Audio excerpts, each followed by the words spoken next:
Hey, everybody. Welcome. Good evening. Good evening, folks. So go ahead and get the numbers up.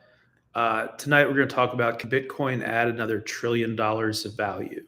Can it add another $1 trillion to its market cap without anything really changing, without any big catalyst coming to help us out? So welcome back, guys. If you're here when Bit crashed through $100 and then through $1,000, and then when it crashed below $10,000, if you've been there for the long haul with us, then you're exactly where you belong tonight. And welcome, everybody. Welcome aboard. Again, I'm your host, David, and I created this channel back in 2008. So it's a 17-year-old channel at this point. Incredible. Absolutely incredible how time flies. You guys might remember I was on some of the big podcasts in LA more than a decade ago, talking about the world we're living in right now, talking about the time when Bit would actually be accepted. And here we are. As of earlier today, little factoid for everybody, I saw this on the homepage of Google. So they changed Google. It's no longer like a clean homepage that has nothing. It now has news headlines below the search box if you're logged in. New controversial change to the design of Google. But yeah, so their homepage, the top story was about how Bit is now the 5th largest asset on the planet by market cap. So bigger than Meta, which is the parent company of Facebook, bigger than Tesla, 5th largest asset on the planet. Come a long way. Hey, good evening. Yeah, welcome everybody. You're welcome to say hi in the troll box. So thousands of you rode this rocket from day one, pretty much. And I remember how surreal it felt when you first saw that balance climb. You know, when number goes up for the first time. Imagine what it could feel like tomorrow or this time next year when the sats you tip me today, when the sats you tip me today for getting you into this, keeping you in it, keeping you faithful. And even some of the people who referred me to Bitcoin have since written it off and have called it devil's work and whatnot. Well, hey, if this is the devil's work, if great fair money is the devil's work, we have to reconsider everything, don't we, folks? But obviously, I think it's a good thing. I don't think it comes from any negative place or negative entity. Just pure human genius, absolute pure human cryptographic genius. Not sure if do we have this plugged in? I hope. So yeah, thousands of you rode this rocket with me. And earlier today, I was up about 45,000 feet. Not sure what's happening with the numbers right now, but we'll get a lot of you guys watching in replay later tonight when we upload this, we archive this. So I was up about 45,000 feet, just gorgeous plane, absolutely beautiful. And I won't go into details because there's always people in the comments. There are always angry libs who want to call out my jet fuel consumption, like I'm Taylor Swift or something. It's a much smaller jet than what Taylor Swift has. It's impressive, but it's not the Taylor Swift jet. But yeah, I was up 45,000 feet. Great Wi-Fi today. Did a little writing, and then they let me take over the speaker system. I plugged my iPhone in and played some tunes. That's when I really got the good writing done. So hopefully there will be a new ebook this year, but no guarantees. Absolutely no guarantees. This channel helped your crypto journey. If you've been helped by the 17 years that we've been here, off and on, of course, consider dropping a few sats. The address is in the description. And we're doing this as kind of a living experiment, right? Because we posted the blockchain URL so people can watch the tips coming in live, which is good for getting newbies into this. So people are like, how is this any different from the dollar? Well, you can see data that you can't see with the dollar. If some weirdo sent me $5 through the postal service, none of you would see that. There'd be nothing fascinating about that, you know? Whereas here, somebody tips $5 worth of crypto. Not only do you see it the second it comes in, even if you're not logged into anything, It's there forever. There's a record of it on the blockchain forever. If there's a Bitcoin in 100 years, some bit historian will be able to go back and go, oh, yes, at block height such and such, some user gave David $5. Hey, good evening. Yeah, I think we're in for a big bit boom. I don't think World War III can stop this. In fact, it might even accelerate it now that Ukraine has proposed a national Bitcoin reserve, kind of copying what we did in the US with our Bitcoin reserve. If they launch that, if they actually get it passed, that's a way more major country than El Salvador. No offense, right? But El Salvador is not in the same league in terms of amount of money they have as Ukraine. So even under assault by Russia, they've got a lot of money out there, a lot of cash. And so if they're going to do the Bitcoin Reserve Act, that seems like a big credibility boost for the coin.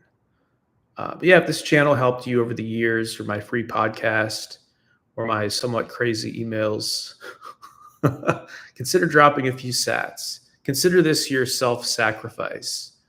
Pretty much every time Bit has totally face ripped in the past, I've always bought something stupid, like immediately before it happened.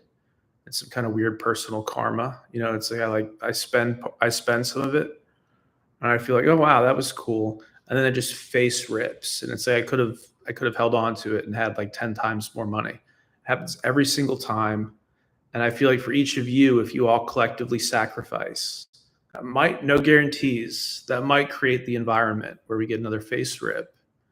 If the universe is run by some kind of sadist, which maybe it is, maybe we're led by a sadistic God. I don't know.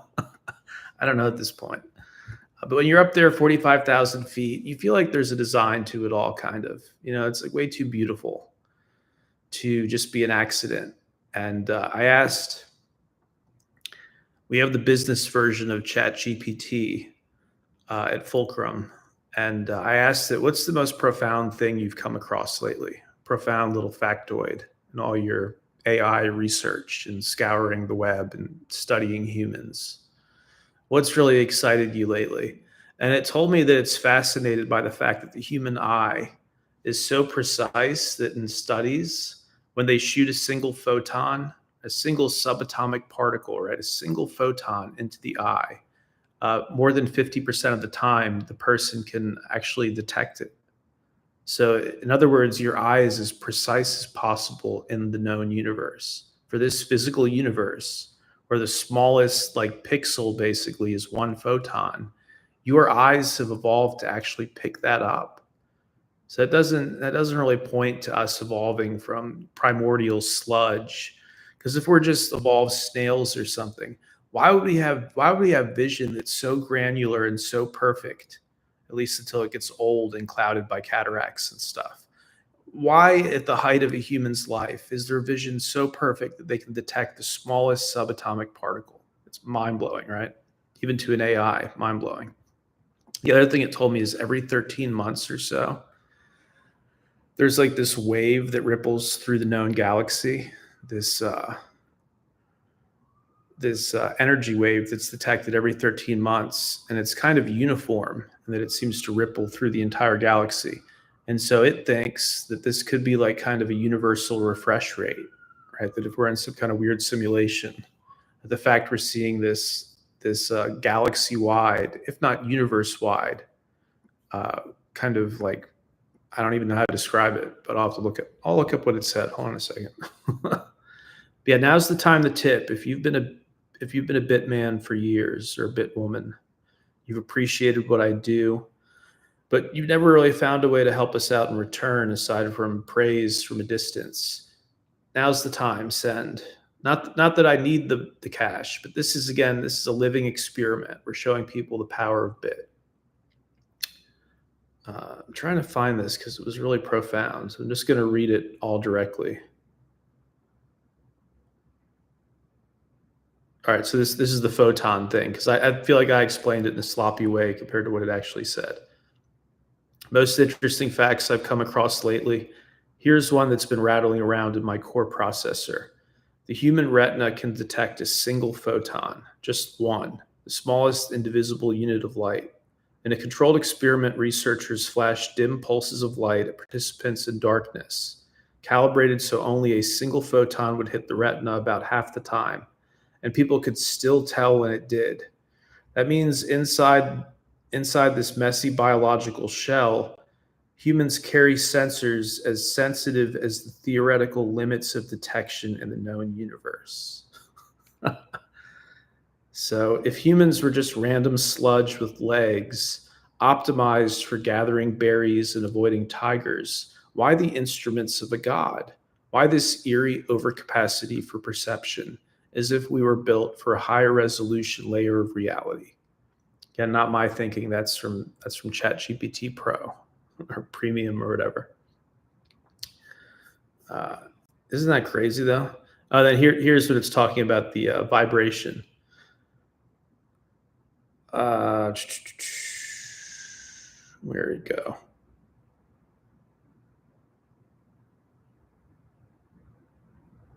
Did I not save the other part? Hold on.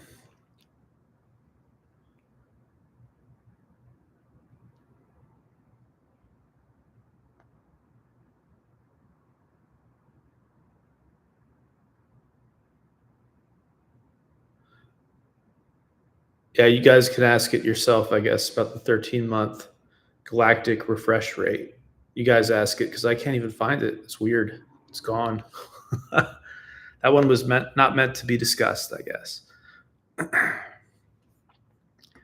yeah, welcome everybody.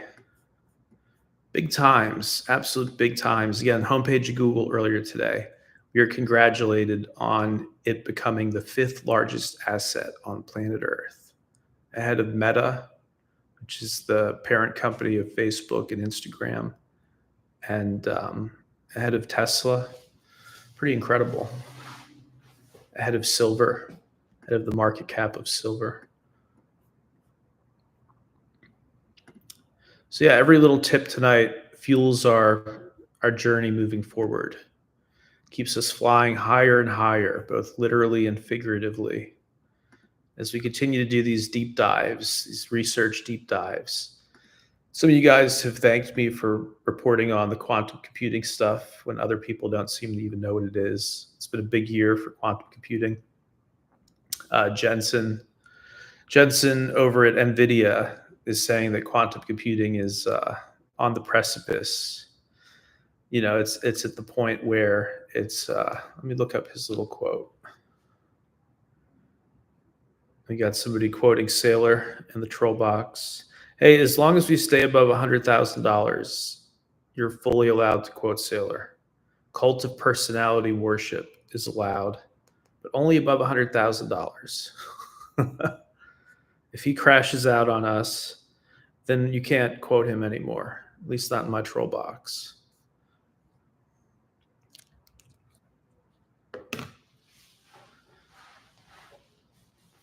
All right, well, this is, again, sort of an experiment. We'll see what happens. We'll see if any of the OGs come over here and layer that Bitcoin address with tips. But yeah, it's been a fascinating year so far. We're about halfway through the year. In fact, in 9 days, the summer solstice, which is the longest day of the year in terms of sunlight hours. So we're a little over a week away from that moment, and then every day gets shorter. Every day until the winter solstice gets shorter. So if you have no religious background, if you're not a Christian or a Jew or anything else, absolute agnostic modern scientist or something like that, right? You can still follow the solstice. It's very kind of, very innocent occult practice of realizing there's the longest day of the year. And then again, after that moment, every single day gets a little bit shorter until you're in the middle of winter. Pretty interesting. So of course, old times, people are interested in this stuff because it affected crop yields. They wanted to know, when was the sun going to be, producing the most light for crops, and when was the winter going to be the most brutal. And from this, they developed a reverence for these two inflection points. That's what Jensen said. Jensen at NVIDIA said that we're getting close to an inflection point in quantum computing. So it has everybody excited about this stuff. And then at the same time, we have Michael Saylor going on major cable shows. I saw some clips of this. Saylor going on the shows and assuring people that all the quantum computing stuff is just FUD at this point. It's all just FUD, which I agree with. I don't think we're like days away from a quantum computer breaking into Bitcoin wallets and breaking private keys. I don't think we're at that moment. I think it's still years away. But as I've said now several times, protecting your home against a hurricane after a hurricane hits is totally pointless, right? Earthquake proofing your skyscraper after the earthquake, it doesn't make any sense to do that. You have to earthquake proof it before the earthquake, and that's how it is with quantum computing. Is if we're serious about a blockchain economy, we need to go to a post QC scheme of some kind as soon as possible, and we can still keep using Bitcoin and Ether. But the developers of these blockchains need to push out an update that gets us post QC. And again, it doesn't have to be done overnight. We probably have years to prepare, but we don't know the day that it'll come along. And again, if it comes along and we don't have anything, if it comes along and we're not prepared, then we're screwed because so many wallets will be drained, as will the traditional financial system, right? Once you can hack into anything, you can hack into anything. You can change bank balances. You can change historical records that are posted online. I mean, very vaguely speaking, like the plot of the new Mission Impossible movie. Last couple of Mission Impossible movies have been about a malicious AI that can change consensus reality, right? So that's what we get potentially once quantum computers are everywhere. But that's it. See you guys.